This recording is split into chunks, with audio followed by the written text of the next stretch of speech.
Bismillahirrahmanirrahim. Assalamualaikum warahmatullahi wabarakatuh. Alhamdulillahillazi khalaqas samawati bighairi amadin tarawunaha wa alqa fil ardi rawasiya an tamida bikum wa bassa fiha min kulli dabbah. Asyhadu an la ilaha illallah wahdahu la syarikalah wa asyhadu anna Muhammadan abduhu wa rasuluh, amma ba'd. Bapak ibu-ibu yang kami hormati, ada tulisan di situ bunyinya, dimanapun Anda berada, maka maut akan terus mengejar Anda. Luar biasa itu. Ini mengingatkan kita satu peristiwa yang terjadi di zaman Sulaiman. Terjadi rapat para jenderal untuk membicarakan negara itu. Jenderal-jenderal ini hadir, jenderal-jenderal yang hebat, jenderal-jenderal yang sudah biasa dan piawai dalam dunia peperangan. Mayat-mayat bergelimpangan, darah mengucur dari tubuh orang biasa saja oleh jenderal itu. Maka dalam rapat itu ada satu jenderal yang sangat disegani orang ketika itu. Tapi tiba-tiba jenderal ini menggigil ketakutan. Takut luar biasa, keringat dingin mengucur di seluruh tubuh para jenderal ini. Lalu kemudian dia datang kepada Nabi Sulaiman. Wahai Sulaiman, bawalah saya ke satu negeri yang teramat jauh. Saya takut ada seseorang dari tadi melihat saya. Merah matanya, ini sangat menakutkan. Tersenyumlah Nabi Sulaiman ketika itu, karena Nabi Sulaiman juga melihat itu. Jenderal-jenderal lain selain dia tidak ada yang melihat, cuma dia sendiri yang melihat. Lalu kemudian Nabi Sulaiman memiliki satu mukjizat yang bisa menerbangkan orang dari satu negeri ke negeri lain. Dia terbangkan ke satu negeri yang sangat jauh dari negeri Nabi Sulaiman itu. Akan tetapi begitu dia turun dari angin itu, menginjakkan kakinya di atas tanah, ternyata orang yang sangat dia takuti telah menanti di tanah itu. Apa katanya? Untunglah engkau jenderal cepat datang di sini, karena ajalmu memang mati di daerah ini. Waktu seketek le untung copek wang tibo, topek waktu wang tibo. Tambah menggigil lah si jenderal ini. Nanti dia menggigil je kan.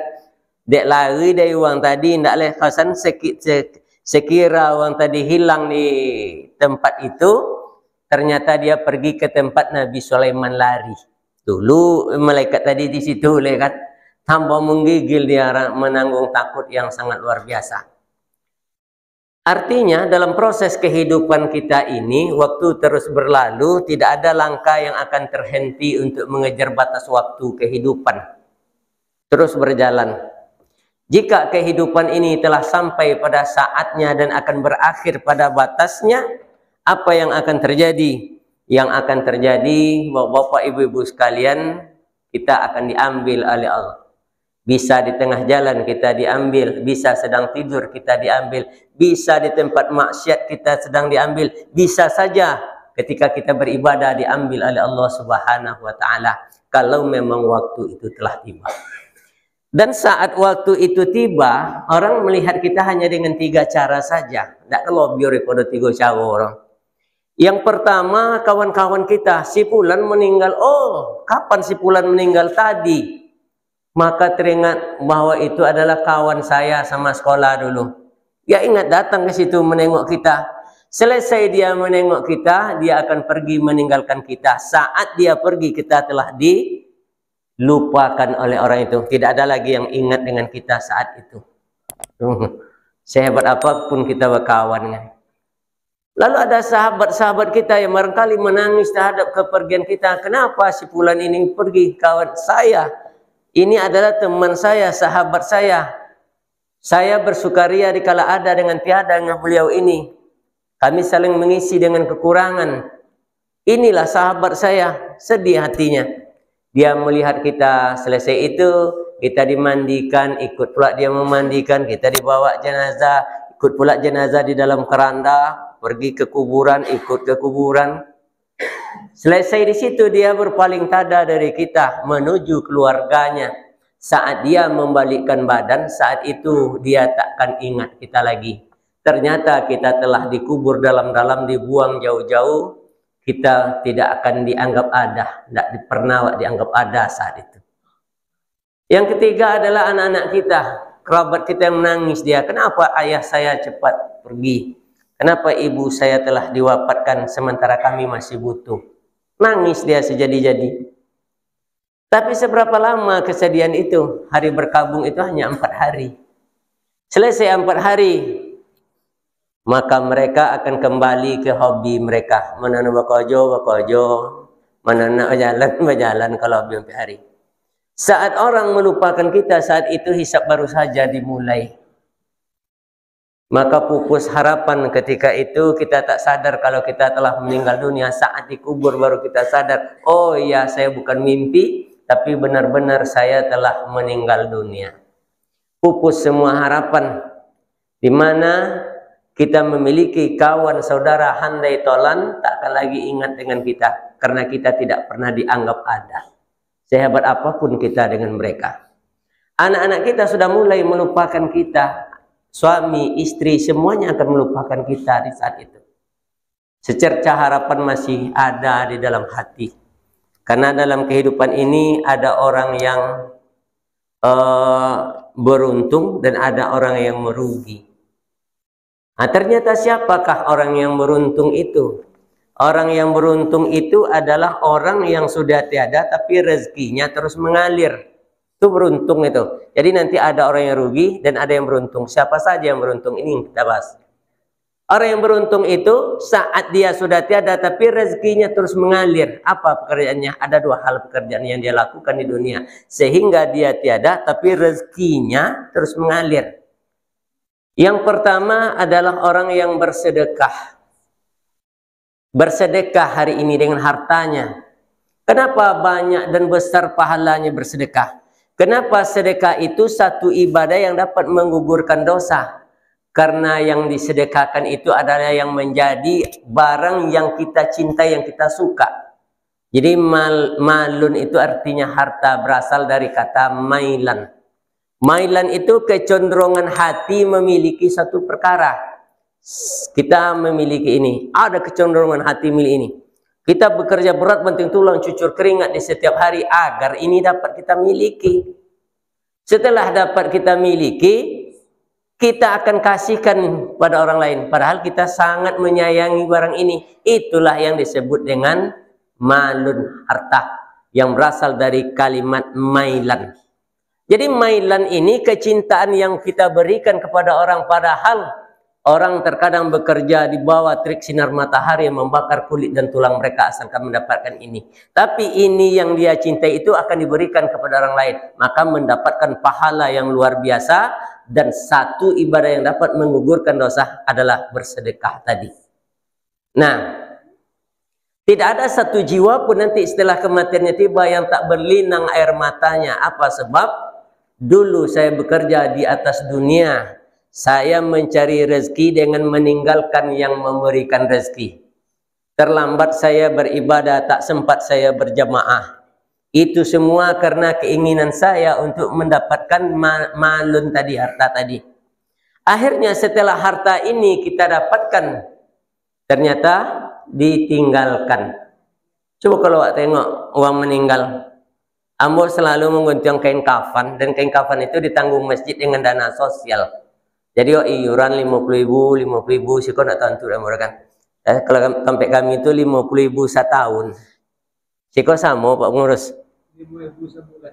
Iya, 60.000 tiap setahun kan, sama tiwon kami itu. Tapi si fulan ini sudah bekerja, saking beratnya dia bekerja, tak tentu rero kumisnya kau nak cucuk dek bulu hidung. Kan tak tahu urus badan dek nomor kan. Tak tahu urus badan dek sakingnya bekerja. Setelah meninggal dunia, biasa itu. Bu, ini mayit akan kita selenggarakan, mandikan, kemudian dikafani. Sebelum dimandikan, adakah ibu memiliki kain kafan untuk mengafani si mayit ini? Menangis ini ibu. Oh itu, kalau itu yang tak ada bu ya. Pak Pulau Carowe ya, disuruhlah keluarga lepai ke masjid. Taklah di masjid kepada pengurus masjid, buka pintu masjid, tengok namanya 2 kali bayar bau. 2 kali bayar bau. Dek sogan pengurus masjid di baju deknya, baiklah koknya. Uang kolang tak tontu di hari dek bakojo olehnya, tak dapat beribadah dek bakojo olehnya, kinilah matinya. Abailah kain kafan ibu awak menengoknya. Bayar besok mu setelah kau diselesaikan di jenazah kau lah dikuburkan lah do kalian agak tonang sengenek bayar mu iyonya keluarga yang ditinggalkan. Haroto banyak ditinggalkan, sawit sedang berbuah pasir, rumah sudah cantik, kebun sudah ada, deposito sudah ada, tapi mayit dibalut dengan kain berutang. Kain bautang, kain kafan bautang. Banyak tuh Bapak Ibu yang berbahagia. Kasian awak tengok si Pulan tadi dek bakojo tu lah tata cucuk kumis dek bulu hidung, ndak dapat mau urus badan daerah.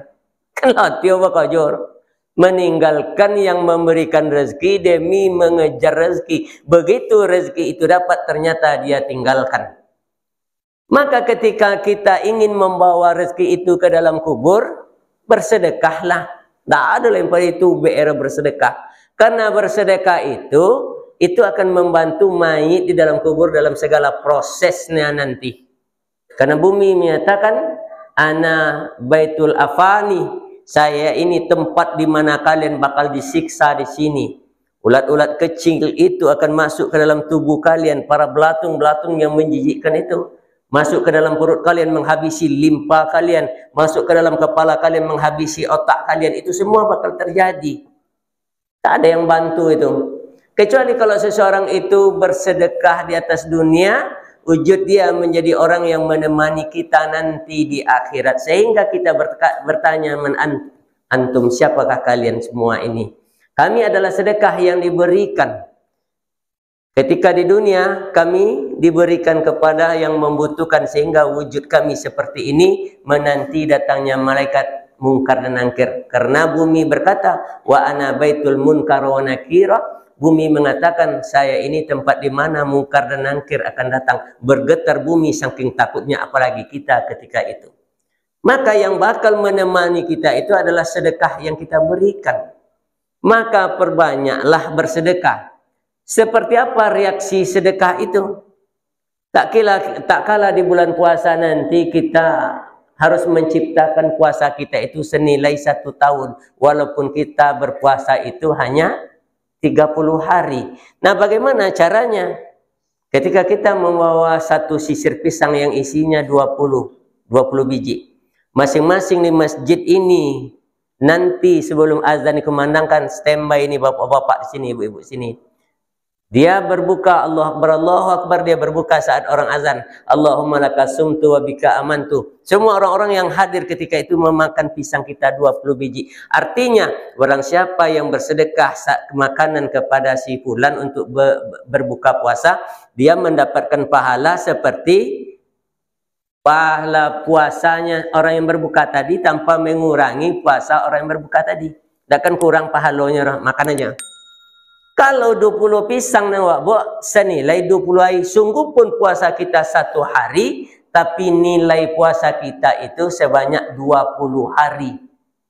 Nah, kalau 1 bulan berapa hari? Kali saja 20 kali 30 hari, ada 600 hari kita berpuasa. Hampir 2 tahun, padahal kita berpuasa hanya 1 bulan, tapi nilai puasa kita itu seperti 600 hari. Makanya kalau kita lihat di Bangkinang ya Pak, tengok ya kan, hampir setiap masjid itu banyak makanan, dan 20 bungkus, ada yang 30 bungkus, melimpah.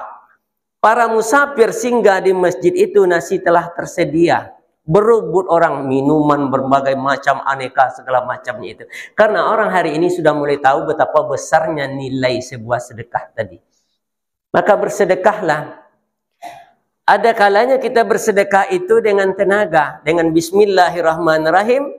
Di jalan ini, di tepi sungai ini, kita tanam mangga misalnya. Pogang bagai, pogang kan ada kinilai bu macang pogang kan ada kinilai, tanam. Kelak nanti 10 tahun, 15 tahun yang akan datang kita diwafatkan, barang yang kita tanam sudah mulai berhasil. Dengan bismillah kita ridho kalau burung memakannya, kita ridho orang lain juga mengambilnya di tepi sungai untuk menahan longsor atau segala macamnya. Siapapun yang memakan, yang memanfaatkan buah pogang tadi, insya Allah pahala mengalir kepada orang yang meninggal dunia tadi. Burung yang bertengger di atas dahan itu juga mengalirkan pahala. Burung yang membuat rumah di situ juga mendapatkan pahala bagi kita yang menanam. Terjadinya proses asimilasi dari CO2 menjadi O2 akibat tumbuh-tumbuhan yang kita tanam tadi. Itu bermanfaat bagi orang banyak. Itu juga adalah mengalirkan rezeki saat nanti kita telah tiada. Putih tulang belulang kita di dalam kubur itu masih ada dan itu akan terus mengalir, tiada pernah berhenti kepada kita yang meninggal itu. Maka orang yang beruntung itu mereka yang memiliki sedekah, baik itu sedekah harta maupun itu tenaga. Dengan tenaga, dengan bismillah, cucuk matang pogang di tepi kampau, buah-buah, dimanfaatkan orang lain. Banyak pohon-pohon yang dulu ada sekarang sudah mulai punah. Kita kembali menanamnya, ada di perkebunan itu semua, tepote itu segala macam kan, itu akan bermanfaat nanti kepada orang lain. Bukankah kita pernah mendengarkan satu kisah di mana orang ini banyak melakukan kejahatan, di akhir dan di ujung usianya dia menanam di sepanjang jalan itu pisang. Dia ridho siapapun yang memakan pisang ini, dia ridho siapapun yang mengambil daun, dia ridho siapapun yang memanfaatkan batang pisang ini. Akhirnya dia meninggal karena dosanya banyak, dihimpit oleh api yang besar. Tapi tiba-tiba bersatu daun pisang ini secara menyeluruh sehingga api dan siksa tak bisa masuk kepada orang yang menanam tadi. Luar biasa tuh pahalanya. Tapi kalau itu tidak kita lakukan, maka meranalah kita dalam kubur. Secerca harapan yang kita harapkan ketika itu adalah ketika kita menanam, kita bermanfaat pada orang lain. Lalu kemudian apa yang bakal terjadi? Kita tunggu lagi apakah kita pernah bersedekah atau tidak. Akhirnya kalau mailan itu hadir di dalam diri sehingga ini tidak pernah kita keluarkan, rugi kita karena mailan itu kecenderungan hati memiliki sesuatu harus kita berikan kepada orang lain. Muncul rasa rugi kita, maka menyesallah mayit nanti di dalam kubur. Apa sebabnya? Oleh karena dia ini termasuk orang-orang yang tidak memperhitungkan itu ketika dia di dunia. Maka bersedekah ini banyak manfaatnya. Jadi ada satu kisah, malaikat atas izin Allah turun dia ke bumi. Lalu kemudian mengembara dia sebagai seorang musafir, seperti sebagai seorang musafir. Lewat dia di sebuah kampung, dia melihat seorang yang bermuram durja. Lalu kemudian dia sapa, mengapa engkau bermuram durja? Begitu sedih hatimu. Dia menjawab orang ini di kampung ini, bagaimana saya tidak bermuram durja? Seumur-umur saya tidak memiliki rambut di kepala saya, sehingga saya tereliminasi dalam pergaulan saya dengan masyarakat dan saya selalu diejek oleh masyarakat. Oh begitu, iya. Jadi andaikan engkau saya suruh meminta, apa yang engkau minta? Tumbuhkanlah rambut saya karena rambut itu adalah mahkota. Atas izin Allah doanya malaikat itu dikabulkan oleh Allah seketika dia punya rambut. Bagus rambutnya, sudah mulai tampan dia. Malaikat beranjak ke kampung lainnya. Sampai di kampung lain, dia melihat orang yang sama bermuram durja, tapi ini lebih parah, dia diasingkan di satu tempat. Kenapa engkau bermuram durja? Bagaimana mungkin saya tidak bermuram durja? Tidak ada sanak famili saya yang mau menerima saya. Lihatlah sekujur tubuh saya berdarah dan bernanah oleh karena sakit kulit yang saya alami. Orang takut kalau penyakit saya ini menular kepada si fulan dan si fulan, yang pada akhirnya saya diasingkan di tempat ini. Jadi apa yang engkau minta? Saya hanya meminta, tak ada yang ingin saya pinta kecuali sembuhkan penyakit saya. Malaikat berdoa lalu dijawab oleh Allah. Saat itu juga mulus kulitnya, senanglah hatinya. Kalau tadi bayayu kok saking apa sehingga busuk, tapi hari ini sudah menjadi bagus. Apa yang terjadi ketika itu? Riang gembira dia, kemana-mana dia diterima oleh orang, dan lebih mulus dia daripada orang-orang yang ada di kampung itu. Lalu kemudian yang ketiga, ada lagi orang yang bermuram durjah. Kenapa? Karena saya ini dalam kondisi buta, siang dan malam sama gelapnya bagi saya. Apa yang kau minta? Andaikan Allah memberikan doa, kita berdoa, Allah akan mengabulkan doa apa dulu yang kau minta. Yang ingin saya minta adalah, wahai Allah, bisalah hendaknya saya melihat. Biar bisa saya melihat anak dan istri saya. Bisa melihat bagaimana hijau, bagaimana merah, dan bagaimana putih. Ini kalau saya melihat, saya tidak tahu apa yang merah, apa yang kuning, apa yang putih. Kenapa? Karena saya tidak pernah melihat dan saya hanya dengar itu saja. Dunia siang dan malam sama gelapnya, kapan matahari tenggelam, kapan dia muncul, bagi saya sama. Berdoalah malaikat ini kehadirat Allah biiznillah, dengan izin Allah orang ini bisa melihat. Sungguh bahagia. Setelah ketiga-tiganya selesai, maka malaikat naik lagi ke langit. Beberapa tahun kemudian malaikat ini ingin menguji orang yang bertiga ini. Muncul dia sebagai seorang musafir, atas izin Allah dia turun ke bumi. Lalu kemudian dia bertanya kepada orang yang pertama, dulu engkau botak, hari ini engkau telah berambut. Kira-kira apa yang Tuhan inginkan setelah ini? Saya ingin rezeki saya ini melimpah. Saya menjadi terkucil, sungguh pun saya sudah tampan. Saya dalam kondisi miskin, tak ada harganya bagi orang. Kalau begitu, Tuhan ingin kaya. Iya, ini 2 ekor kibas, ambillah kibas ini. Diambil kibas ini, satu pasang kibas itu, dia beranak setiap tahun, dia beranak dengan berlipat ganda anaknya. 2-3 tahun setelah itu dia menjadi orang yang paling kaya di kampung itu, karena peternakannya menjadi sangat sukses sekali. Pergi pula ke kampung yang kedua, ketemu orang yang tadinya bau kulitnya itu menjadi lembek oleh karena penyakit kulit. Hari ini sudah mulus. Apa yang Tuhan minta? Kalau Tuhan boleh meminta, apa kira-kira yang Tuhan minta kepada Rabb Tuhan? Saya ingin kaya. Bagaimana mungkin kulit saya ini bagus, tapi kondisi ekonomi saya parah. Malu saya tak sejajar, duduk tak sama rendah, tegak tak sama tinggi dengan kawan-kawan saya. Terus saya ingin Allah memberikan harta yang melimpah kepada saya. Ambillah 2 ekor kambing ini, satu pasang kambing. Kambing ini beranak pinak 2-3 tahun, kemudian dia menjadi terkaya di kampungnya itu oleh karena kambingnya tadi. Lalu kemudian orang yang ketiga juga demikian, sampailah kepada orang buta. Apa yang diminta Tuhan? Tuhan tak minta kaya, tidak. Tuhan tak minta yang lain, tidak. Sesungguhnya saya dahulunya melihat dunia dalam kondisi yang gelap gulita, hari ini saya sudah bisa melihat. Itu sudah cukup bagi saya. Sudah indah kehidupan itu bagi saya, tidak usah ditambah lagi. Kata malaikat, ini 2 ekor sapi. 2 ekor, satu pasang sapi. Jagalah, peliharalah, insya Allah ini akan menjadi kamu memiliki harta yang banyak. Maka dirawat 2-3 tahun, kemudian beranak kembar, 2-3 tahun menjadi orang terkaya pula di kampung itu. Malaikat naik ke langit. Turun kembali kali yang ketiga, diuji orang ini dengan material, dengan harta, dengan finansial. Seakan-akan dia, orang ini menjadi seorang musafir. Datanglah kepada orang yang pertama yang memiliki domba yang banyak. Tuhan, saya ini adalah seorang musafir yang hendak melanjutkan perjalanan. Bekal saya sudah tidak ada. Bolehkah saya meminta 1 ekor domba karena Tuhan memiliki banyak domba? Oh, betul. Saya ini orang yang kaya raya di kampung ini. Domba-domba saya gemuk dan besar. Banyak. Enak aja engkau meminta.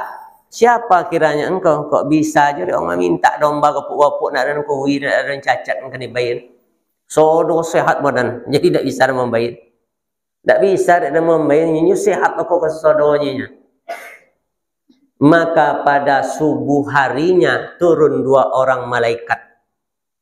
Apa kata malaikat itu? Allahumma a'ti kulla mumsikin talapa. Wahai Allah, sungguh celakakanlah orang ini, engkau berikan nikmat yang terbesar baginya, engkau berikan finansial yang kokoh, hari ini dia sungguh sangat bakhil, hancurkanlah orang ini. Dalam waktu singkat ada satu penyakit ketika itu pada domba-domba itu, maka bergelimpanganlah domba-domba ini, maka domba-domba ini membuat negeri itu menjadi bau. Akhirnya diupang pula orang mencompang bangkai domba itu kalawi, saking banyaknya domba yang mati. Lalu apa yang terjadi? Orang ini menjadi pusing, sakit kepala, nggak karu-karuan, sehingga rontok kembali rambutnya, kembali dia menjadi botak. Singgi itu kan, langsung jadi botak dia. Akik kepala. Uwi abu orang pertama. Kembali ke yang kedua, malaikat ini juga meminta. Mintalah saya 1 ekor kambing, Tuan. Saya butuh kambing 1 ekor saja untuk melanjutkan biaya perjalanan saya ke tujuan saya. Lama aja orang minta kambing kau tong sonang kau pakai ilmu membolo nampak orang pada kobo boleh ha. Kambing kau pakai ilmu tu tengok orang kambing orang lain kui sodo kambing kau kopuk sodo. Jadi ndak ada nan cacat, ndak ada nan kui, ndak ada nan sakit nan kanan ben ke orang dah. Enyahlah engkau dari sini, jangan meminta-minta. Ini ada karena kecerdasan saya di dalam mengelola peternakan. Pagi besoknya kembali malaikat datang dengan satu doa, Allahumma a'ti kulla mumsikin talapa. Hancurkan ini, orang ini, buat kehidupannya sengsara. Maka tak lama kemudian sakit pula lah kambing ini secara serentak, bergelimpangan bangkai-bangkai kambing sehingga dibuanglah bangkai itu ke laut saking banyaknya, menjadi makanan ikan-ikan di laut itu. Saking banyaknya. Melihat kondisi seperti itu, anak dan istrinya meninggalkannya. Bergolek-golek sepanjang jalan tadi, muncullah virus kembali ke tubuhnya. Oleh karena kuman dan kotor, akhirnya kulitnya menjadi alam biok balik dek kudi-kudi tadi. Kembalinya cano yang patamu balik karena bakhil. Lalu malaikat ini datang kembali sampai di satu tempat. Di satu tempat itu dia bertemu dengan orangnya dulu buta. Wahai Tuhan, sungguhnya saya adalah seorang musafir yang ingin melanjutkan perjalanan saya ke satu tempat. Lalu kemudian saya butuh, berikanlah saya 1 ekor kerbau untuk biaya perjalanan saya. Apa kata si buta? Hai Tuhan, ambillah semuanya ini, tapi tolong doakan saya agar saya tetap bisa melihat. Doakan saya, cuman itu, ambillah sebanyak yang Tuhan mau. Ini banyak ini. Sehat-sehat badannya, gemuk badannya, ambil berapa yang Tuhan mau. Doakan saya ya Tuhan. Pagi suatu lo malaikat balik. Berdoa malaikat yang pertama. Apa nyinya? Allahumma a'ti kulla munfikin. Kalau tadi mumsikin. Kalau kau munfikin khalapa. Tambah ini ya Allah orang ini. Baguskan ekonominya. Mantapkan kehidupan keluarganya. Tambah kesehatannya. Amin ya malaikat yang kedua. Maka oleh karena itu orang menjadi bakhil oleh karena mailan tadi, kecintaan mereka karena benda-benda yang dia dapatkan. Dia dapatkan benda-benda ini dengan berbagai macam cara. Ada halal haram, kau nak peduli orang pokok dapat. Kenapa? Karena mailan. Mailan itu kecenderungan hati untuk memiliki. Jadi orang yang mailan tadi, banyak harta tadi berbeda dengan rezeki. Alun tentu le uang yang banyak hartonya, banyak rezekinya. Alun tentu lo uang yang sangene hartonya, ketek rezekinya.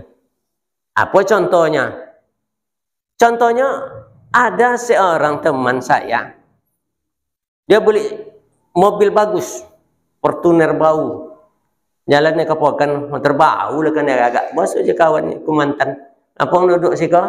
Dah ada nong aja nak ngokok lelai sadionya tapi nak ada piti dah nyite. Masuk ke motor kau, masuk ke motor jalan ke apa mau. Sampai di pokan dia mana mau makan Allah makan nak situ. Cali krap tanah, bobok ke cili krap. Paji miskin cakap buat kecilikrap. Nya kalau dok lo nyope jong kakayo paji miskinnya pandai mota jadi lomak ong bakawan nya. Pandainya mambi ati wang sehingga banyak ong bakawan nya. Tiba celikrap tu citong gamborenya tiba udang angnya. Dua iku orang korwa. Dan gala namoro. Oh ni ang nasi lun tiba udang labi dia nya dan ciliong ya dan nya. Memandang aja dan nya. Tibolo yang lain-lain tibo nasinya. Abi yang tapa kan salai silai rohanya. Abi dia nya. Wah makan apa? Dia makan tolu je nyong nya nak je banyak konai nya. Onde nampak je ka? Cukui nani makan nek paji musikin ka. Paji nang kayo ko mau makan tolu. Abi nasi beko abi tolu ditambah jo kuahnya. Dia apa? Nak jen banyak kono. Dek manyo salmombo orang. Esok nak kena buat judulnya. Nampaklah ada perbedaan mana rezeki, mana yang haroto. Yang banyak harotonya, talu makan ketek sen rezekinya. Yang ketek rezeki harotonya, udang dimakannya, geso dimakannya, kan salai dimakannya. Banyak rezekinya, walaupun hartanya seketek. Itu bedanya antara malun dengan rizkun. Tidak sama orang haroto dengan rezeki, tidak sama orang. Si Pulan punya motor buah Honda aja kakin komai berdontang pani di kepala. Tidak masalah dek orang. Nyawa Honda tu tidak dek singgi tu orang. Memanglah rezekinya di Hondanya walaupun dia punya motor. Apa-apa belanja 1 juta pun mau seminggu atau 7 hati seminggu. Bisa dibuka beli bawangnya. Beli tapa bisanya. Tapi ketika itu musim jawyong jadi wali dia tahu. Lang licik oh digigit jawyong cakap dia awak nak bagi gigi dah ayah. Lang licik. Nah. Kau dia nak mau duit le kan? Ha? Mak ah. Ikut duit kan?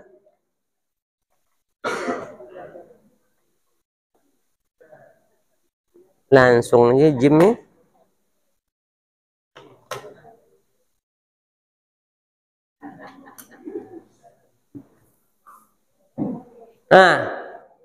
Jadi itu bedanya rezeki dengan bisa dapat bapak beli tapanya, beli bawang bagai debe ibu kau beli jual jawyong, gulai jawyong, ulam jawyong, andang jawyong, yang jawyong tak sakit murah 50 buah 10.000 ada batang seluruh mawang menjadi awyong sesodo.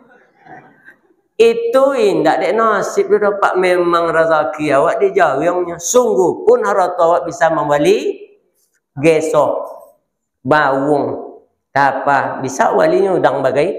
Tapi dek rezeki awak di jawyong yang lama ngaliuk di gigi itu. Gigi selekot, lari selekot kan? Nya gigi tidak ada. Jawyong pergi pulang. Allahu Akbar. Itulah nama jadi rezeki awak saya itu tidak ada singgi dah. Sanuru bajan hujan ke mana pe motor leh. Pas selimut aja motor lu tahu dalam gerase sudah tu buat tambah lojo apa le kan? Ana ninyo bahonda aja rai hujan pane ditompu jo dah di apa kan? Dibawa motor wangi wong rumah. Jen bawa motor belago bekok tunggu anak pulang nalunyinya. Bawa jolah Honda ke king kami. Rezeki awak di Honda tu walaupun harta awak ada motor tapi rezeki pada Honda. Jangan disesali diri memang rezeki awak macam itu. Jadi itu bedanya antara rezeki dengan harta. Rezeki itu yang dinikmati sementara harta itu yang awak miliki. Sesuatu yang kita miliki belum tentu menjadi rezeki bagi awak. Nasi masuk ke muncung dan jatuh ke bawah kan tak menjadi rezeki awak. Nya dipirang dia pindah sodo itu menjadi rezeki awak. Begitulah bedanya antara rezeki dengan harta. Maka oleh karena itu orang yang mau mengimpakkan hartanya itu bersedekah kepada orang lain yang membutuhkan, maka tazidu fi amwalihim, pasti Allah akan menambahnya. Pasti itu. Tapi jangan bersedekah dengan niat Sedekah 10.000 pastilah diganti di Allah 1.000 nanti jo dan 1.000 nanti. Dak isaru no. Nya dengan cara keikhlasan awak tapi tidak mengharapkan balasan, namun Allah memberikan balasannya. Kenapa? Karena janjinya tazidu fi amwalihim, pasti akan ditambah. Rezeki pasti akan ditambah. Kisah lain pernah ada, Pak. Si Fulan menjual kebun kota 1 juta. Dijual ke sebulan, sebulan dijual ke sebulan, Fulan dijual sebulan sampai ke simpang Siabu tan jual. Uang Siabu tadi datang ke uang menjual pertama 150 juta dijual kebun kota tadi deh. Tak kajunya dek ke kebun kota deh, kena mau renju si koliannya kok 150. Dan petang maju satunya kembali ke 150. Sanlah banyak opor-mopor kebun kota. Apa dapat pitinya? Laki dan sakit, anak dan sedang, semester harus dibayar. Gugurnya kuliahnya kalau tidak dibayar dah. Anak iko can iko butuh dan piti senilai 150 juta. Dan boli dulu 130 nya kini kan jual 150. Jujur lah ibu tu. Di boli dek kawan, boli kebun kota tadi dan tak cukup piti boli jual motor deh. Ada motor cipik ketek je piti motornya ndak. Motor lah lama kan. Ketek je piti tapi cukup piti tu 150 juta. Mabu-abu je bini tahu. Dek membantu wang tu abang rela menjual motor. Tanah abang jual satu kan abang bali 150 juta. Anda kau ibu awak menengok deh. Jangan abang jatuh cinta ke inyo kah? Jojok dah nengok abang. Oh lalu nunggu piti nak pe umroh sadia. Tapi kihala waben lah ke uang wadi ke kebun kota dia. Selesai kebun kota kau dibuali dia, berosyong kebun kota tadi.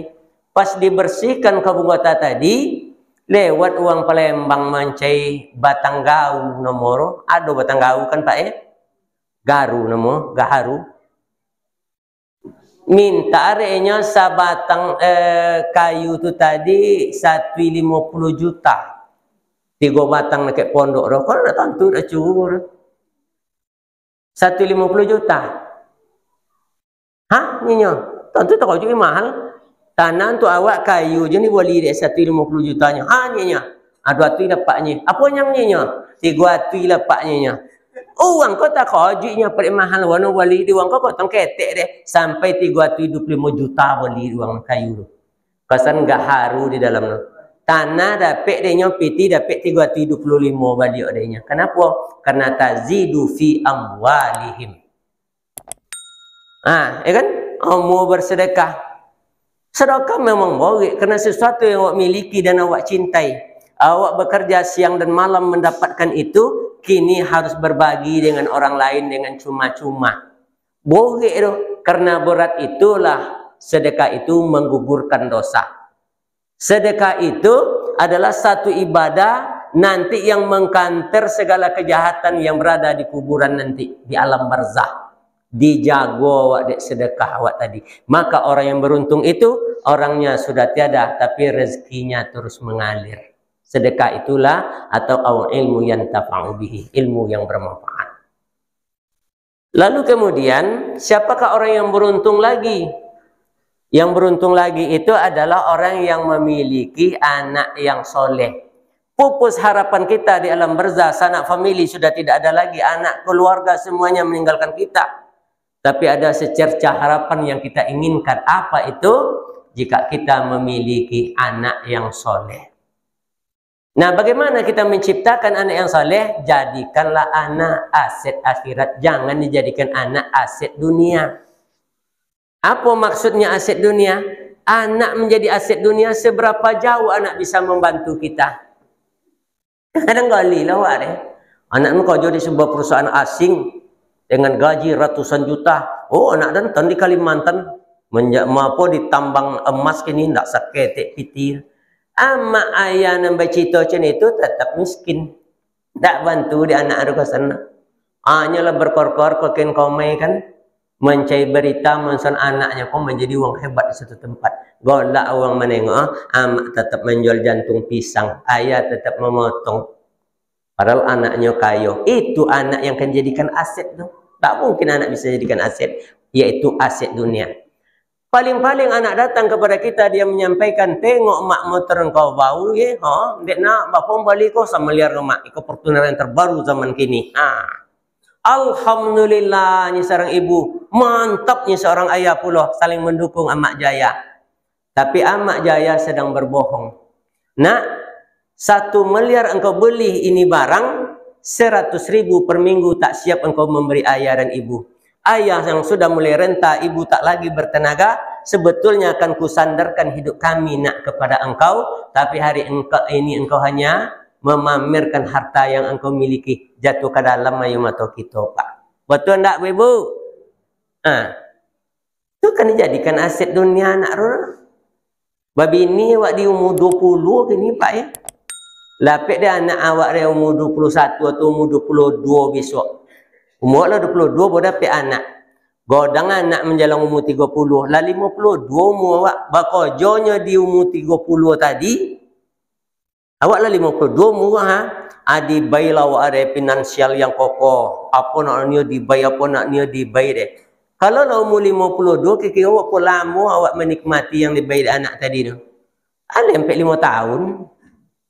Tapi anak menjadi aset dunia.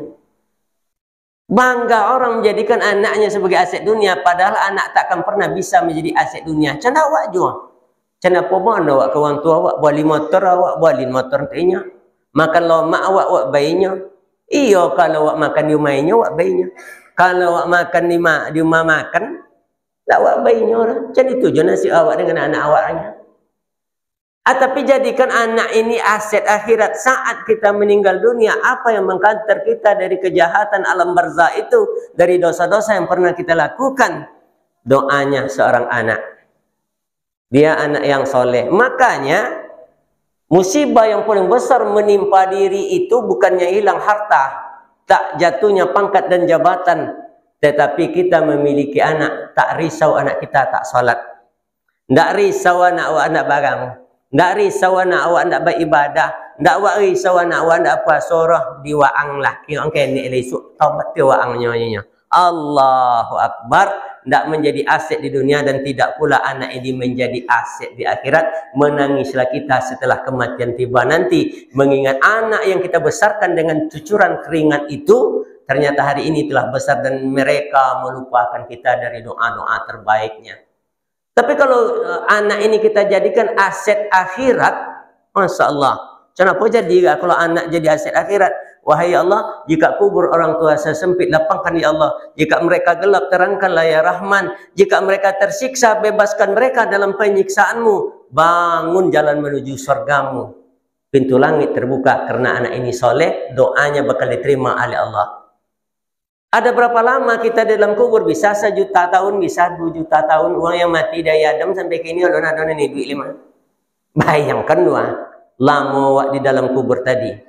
Sanggupkah kita berada wa ana baitut turab? Tempat ini adalah tanah lumpur yang kalian bergolek di dalamnya selama jutaan tahun. Kalian tak sanggup. Apa yang membawa kita ke sebuah alam barzah yang indah, istana yang megah? Kita ditidurkan di tempat karpet yang cantik. Adalah sedekah yang dulu kita berikan. Oh, kita miskin tak mampu bersedekah. Setidak-tidaknya kita memiliki anak, yang anak ini kita jadikan aset akhirat. Kesalat anak 7 kali membaca Fatihah sehari semalam 7 rakaat, kan 7 kali yang wajib aja. Meninggal awak putih tulang belulang awak, anak solat tawi. Fatihah yang awak ajarkan tadinya baca di dalam solat, kan mengalir je pahala ke awak tawi. Mengalir pahalanya, dan pahala itu tidak pernah berhenti mengalir. Tapi Fatihah je orang lain maju anak kira macam apa lah nasib awak nanti. Fatihah semayang orang je maju anak awak. Fatihah orang lain maju anak awak. Apa yang kita tunggu nanti dari anak-anak kita itu? Sudah terlambat Pak Ustaz. Itu sudah lewat, kami hari ini sudah tua. Itu hanya sebuah kenangan saja. Apa yang harus kami lakukan? Ambil anak cucu kita. Mari kita bina, kita ajarkan dia sambil-sambil lolok. Awak ajarkan dia bagaimana sholat, bagaimana kita membaca dan mengajarkan anak kita Al-Fatihah. Sesibuk apapun kita, tak mungkin 5 menit dalam satu hari tak ada waktu kita. Sesibuk apapun kita. Maka sesat kita di ujung jalan, sepantasnya kita kembali ke pangkal jalan. Karena tidak ada gading yang tiada retak, tiada manusia pula yang tak bersalah. Itu akan menjadi penyesalan kita. Maka sungguh orang yang beruntung itu adalah memiliki anak-anak yang soleh. Bapak Ibu yang dirahmati Allah, karena waktu juga yang memisahkan kita, pembahasan ini akan kita sambung nanti pada suatu hari jika Allah masih mempertemukan kita. Kita berdoa mudah-mudahan kita mendapatkan puasa yang bagus, Ramadan yang mantap. Kita siap-siap dari hari ini, siapkan kumpulkan uang juga hari ini untuk kita memberikan sedekah terbaik kita di bulan Ramadan. Awas di 10 terakhir masjid kita ini sudah pakai AC dan enak di sini. Mari kita coba iktikaf. Kalau selama ini kita tidak melakukannya, kita hari ini akan coba iktikaf di 10 terakhir itu. Itu sangat indah dan Allah makwono Pak iktikaf 10 hari terakhir. Memang lo makwono, tapi jangan terlampau ramai. Mana contoh masjid raya mungkin kan terlampau ramai itu Islamic Center. Cenawak sekolah sebanyak itu kan Allah makwat sekolah. Maka jangan kita hiraukan anak dan istri kita. Jangan pelan abang masuk angin dekat orangnya. Sakit abang pulang juga akhirnya. Ya kaunya. Ancak di rumah lolok lainnya. Tak ada tu. Kenapa? Karena kita sudah berada di ujung usia. Mari kita bertafakkur bahwa sesungguhnya kita tidak tahu kapan Allah akan mengambil kita. Tentunya kita tidak akan pernah siap. Pasti tidak akan pernah siap.